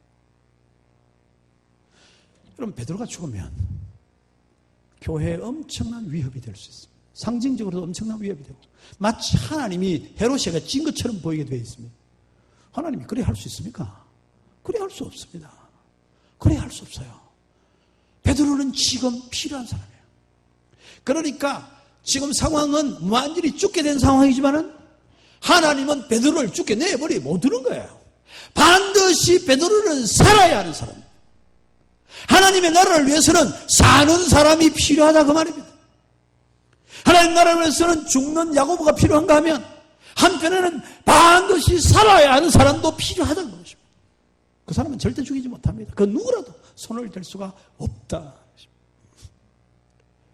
하나님께서 하나님의 나라를 세워가고 이루어가는 일을 위해서는 두 종류의 사람이 필요하다. 애매하게 죽는 사람. 아무리 누가 건드려도 절대로 죽지 않는 사람. 그렇게 어려운 시험, 그렇게 어려운 일들 당해도 끄떡도 안 하고 고개를 딱 들고 끝내 하나님 앞에 서는 사람, 그 사람이 필요하다. 초대교회는 야고보가 죽는 역을 맡았고 베드로가 사는 역을 맡았습니다. 지금은 그때보다 더 악한 세대예요. 얼마나 악한 세대인지 모릅니다. 한 사람이 두 몫을 감당해야 됩니다. 때로 죽기도 하고 필요하면 나를 밟고 지나가라. 그러면 나를 많이 씹어라. 나를 죽여라. 때로는 주의 교회를 위해서 죽기도 하고 모든 책임 잘못하면 다 내가 짐을 지고 때로는 절대로 죽을 수 없는 사람으로 누가 무슨 소리를 해도 아니야. 그 사람은 아니야. 그 사람은 하나님이 함께 하시는 사람이야. 그렇게 말할 수 있는 사람으로 우리가 함께 살아갈 수 있어야 할 줄로 믿습니다. 오늘 이제 함께한 사랑하는 성도 여러분, 주의 나라를 위해서 하나님의 영광을 위해서, 하나님의 교회, 이 교회를 위해서 얼마든지 죽을 수 있는 사람이 될 수 있기를 바랍니다. 죽는다는 게 뭐 목숨 끊어지면 죽는 게 아니고 여러분 불명예 하는 거 죽는 것보다 못해요. 조기 같은 사람은 죽는 게 안 낫겠습니까? 그렇죠? 재판받는 것보다. 그 불명예 그거 어떻게 감당? 하나님이 나를 위해서 일하다가 내 이름이 더럽혀지고 할 수 있어요. 하나님 나를 위해서 하나님이 절대로 나를 건드릴 수 없도록, 다른 사람이 나를 건드릴 수 없도록 하나님이 끝내 지키시는 사람, 그런 사람 되기를 원해야 할 줄로 믿습니다. 마음에 그 소원이 있어야 돼요. 그 누구도, 그 어떤 것도, 그 세상의 어떤 것도 절대로 사탄이 마음대로 공략할 수 없도록 하나님이여 나와 함께하여 주시옵소서. 기도해야 되는 거예요. 기도.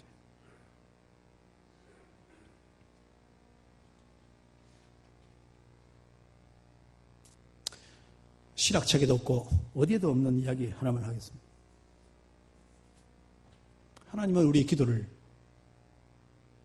들으시는 분인데, 그냥 보세요.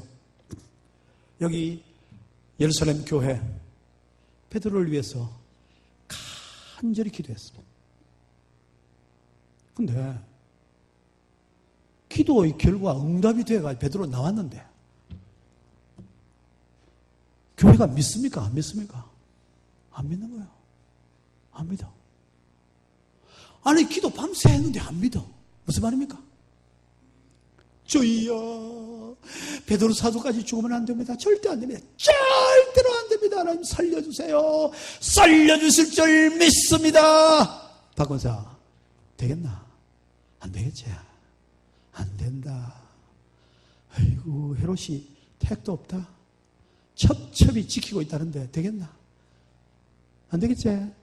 안 돼요. 안 돼. 그래 안 되지. 그럼 어쩌노? 어쩌겠나? 어쩌겠어. 기도라도 해봐야지. 어쩌겠어요. 주여 믿습니다. 믿음 없어. 믿음 없어. 밤새 기도한 게 아니라 푸념을 한 거야. 푸념. 우리 어찌 됐는데요? 베드로까지 죽어나면 우리 어찌 될 건데요? 우리 교회 어떻게 될 건데요? 어떻게 살 건데요? 어찌 신라고 하는데요? 주여. 안 믿어. 기도 열심히 해서 밤새 기도해서 안 믿어요. 근데 기도 응답됐습니까? 안 됐습니까? 응답됐어요. 응답이 됐다니까. 그 기도 아무 쓸모도 없고 응답이 안 됐으면 간절히 기도하더라 그 말 안 썼을 거야. 안 썼을 거라고. 기도하고 자기들 기도한 거 안 믿었는데 기도는 응답되었다. 이게 지금 이 교과서에서 하는 이야기 아닙니까? 무슨 말이에요? 믿음으로 구하면 주시리라. 맞죠? 근데 사도행전 12장 보니까 믿음이 없어도 구하면 주시리라. 믿음이 없어도. 그런 소리 한 번도 안 들어봤죠? 날 보고 이다희라고 또 어디 가서 일을 주지 말고. 아니 성경이 그렇게 말하고 있잖아요. 여러분 기도는 내 믿음에 의해서 응답되는 거 아니에요. 응답되는 거 아닙니다. 내 믿음 요만큼도 없어도 하나님의 뜻을 따라 기도하면 하나님이 들으시는 줄로 믿습니다. 믿습니다. 이거 알아야 돼. 이게 비밀이야. 이게 비밀이야. 진짜 비밀이야. 오늘 아침에 여러분 잘 온 거야. 진짜 뭐 12시 넘어 또 잘 있는 거야. 안 가고 집에 안 가고 12시 넘었다고 횡 일어나서 갈 수도 있는데 안 가고. 내 믿음이 없어도 하나님의 뜻대로 기도하면 하나님은 나의 기도를 들으십니다. 들으신다니까요. 들으신다니까요. 이게 여러분 어마어마한 은혜입니다. 놀라운 비밀이에요. 기도를 안 들으면 내가 믿음이 없어 그런가 그런 생각을 하는데 하나님 그건 별로 관심이 없어. 네 본래면 그런 인간인데 뭐 그 특별히 기대를 걸겠습니까? 여러분에게 뭐 특별히 기대할 일이 있어요? 그저 시키는 대로 기도하라니까 뭐 다른 게 할 게 있어야지. 목사님 뭐 이런저런 일을 해서 기도합시다. 아이고 되다 안 한 일을 자꾸 기도하라고. 아이고 뭐 안 될 건데 뭐 기도하는 거 될 일이나 하죠. 이런 교인들 꽤 있거든요. 꽤 있어요. 나도 그런 소리 다 들어봤거든. 그래도 기도해. 안 될 일 같은데 기도해요. 기도를 부탁하면 기도하라니까. 기도하면. 내 생각에 안 되는 일인데. 하나님 앞 기도하면 하나님이 이루시는 줄로 믿습니다. 제가 지금 내려간 교회가 파산 직전의 교회였습니다. 제가 안 갔으면, 내가 장담을 합니다. 제가 안 가고 다른 사람이 갔으면 그 교회 파산해가 공중분해가 없어졌습니다.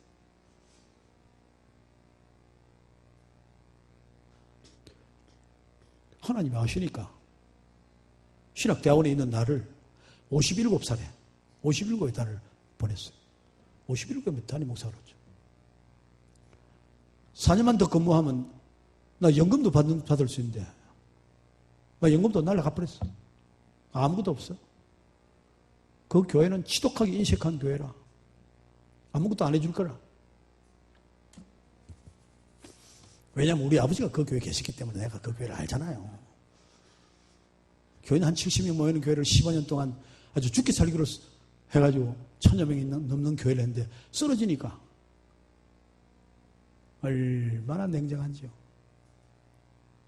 우리 어머니가 우리 집에 사택에 쓰던 전화가 있었어. 2491, 92국에 2491. 거기 모든 사람이 알려져 있으니까 장로님에게 그랬어요. 쓰러지고 난 다음에 장로님에게, 장로님 이 전화번호는 우리가 쓰던 전화번호고 새 목사님 오시면 다른 전화번호 하면 되니까 어차피 그건 이사 오니까 다른 전화 하도 아무 문제가 없으니까 이 전화는 전화비 설치비를 그때 뭐 30만 원 얼마 설치비를 드릴 테니까 이 전화번호를 우리가 쓰게 해주세요. 장로님이 안 된다 그랬어요. 상상이 됩니까? 안 됩니다. 그 교회 전화기 때문에 안 됩니다. 쓰러진 목사님에게, 평생을 바쳐 헌신한 목사님에게, 교회를 그렇게 부흥시킨 목사님에게 전화비도 주겠다, 설치비도 주겠다는데 새 목사님 오면 다른 번호 하면 된다는, 그 전화번호 안 주겠다니. 우리 어머니가 돌아가시기 전까지 그 이야기 계속 하셨습니다. 와, 그 장로. 새 목사님이 왔어요. 전화번호를 전부 다 바꿔버렸습니다. 자기도 안 쓸 전화를. 모든 사람이 익히고 있어가지고 우리 집 전화인데 못 쓰겠어요. 고약하대요. 와. 제가 그 영국에 공부할 때니까 몰랐죠. 들어오니까 어머니가 다른 말 안 하고 그거 너무 섭섭하다. 어떻게 그럴 수가 있느냐. 그런 교회에서 날 보고 교회가 어렵다고 내려오라 하는데 내가 대학 교수하고 있는데 가겠어요? 인간적으로 하면 안 갑니다. 에? 그렇게 우리 서치를 대접하는 교회인데 내가 그거 가겠어요? 내가 다 알고 있는데?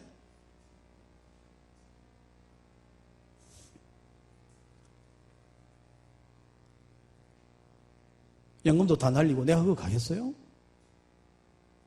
묻지도 않고 어떻게 해줄 건지 내가 묻지도 않고 7개월 동안 설교를 가보니까 그 교회에 내가 안 가면 이거 문제가 있다. 하나님 나를 부르신 이유가 있겠다. 그래서 그 극적으로 모든 일을 다 정리를 해냈습니다.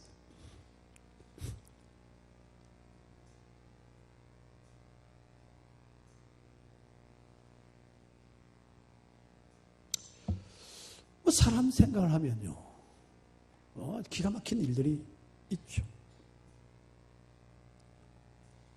내가 내 마음으로는 할 수 없는 일.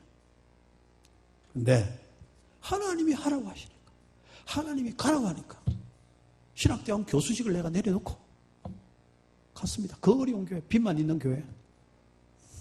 교회는 반토막이 나고 마음이 전부 상해 있고 장로님들과 목사, 집사들하고 싸워가지고 서로 고발하고 있고 그런 교회를 제가 갔습니다. 하나님 뜻이니까. 하나님이 원하지. 하나님이 원하시니까. 그래서 기도하니 하나님이 모든 일들을 깨끗하게 정리해 주셨습니다. 할렐루야.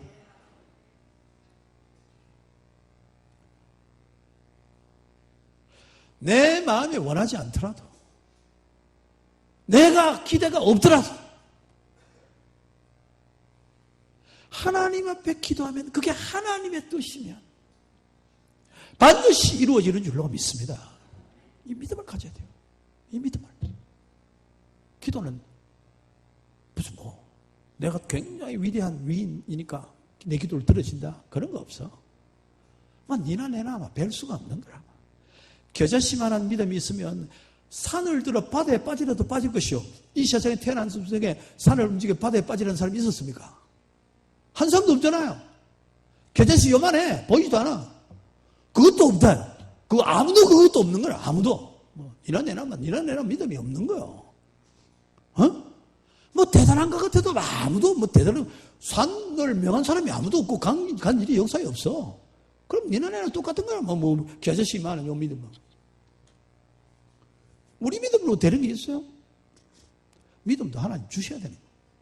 믿음이란 것은 하나님의 뜻이 합당하면 내가 마음에 안 들고 내가 못 믿고 하더라도 하나님이 원하시는 일은 억지라도 해보는 것이 그게 하나님의 백성이 할 일인 줄로 믿습니다. 그렇게 살아요. 그러면 하나님께서 이루십니다. 반드시 되게 하실 줄로 믿습니다. 주의 나라를 위해서 죽을 수 있기를 바랍니다. 내 인간이 얄팍한 무슨 명예 다 소용없어. 누구 밟아도 괜찮아요. 밟아 제자리에 안 갖다 놓아도 괜찮아. 얼마든지 주님이 필요하시면 누가 말하게도 기어이 살아날 수 있는 하나님의 사람들이 될 수 있기를 바랍니다. 그래서 하나님이 영광을 거두어 주시옵소서. 우리를 통해 나를 통하여 하나님의 하실 일을 보여 주시옵소서. 우리 기도 제목이 그렇게 될 수 있기를 간절히 바랍니다.